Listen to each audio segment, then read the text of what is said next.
Rider na subuot na sa impluensya nin arak asin anangkas kay ni irido makalis na mahulog sa kanal sa Naga City. Mantang sarong kotse buminaligtad sa Calabanga, Camarines Sur. Uyan report ni Chris Novelo.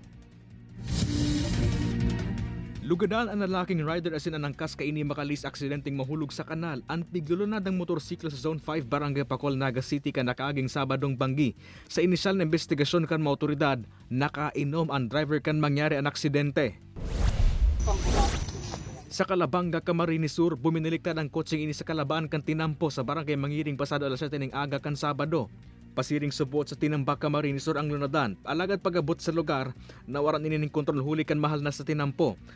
Nakabangga muna ini sa sarumpuon ng kahoy, hasta sa dagos ng buminaliktad. Advice ko lang po sa ngayon, lalo po sa mga hindi kabisado yung lugar, maging maingat po tayo, maging pasiguro, lalo na kung yung mga daan natin, paahon o kaya pababa.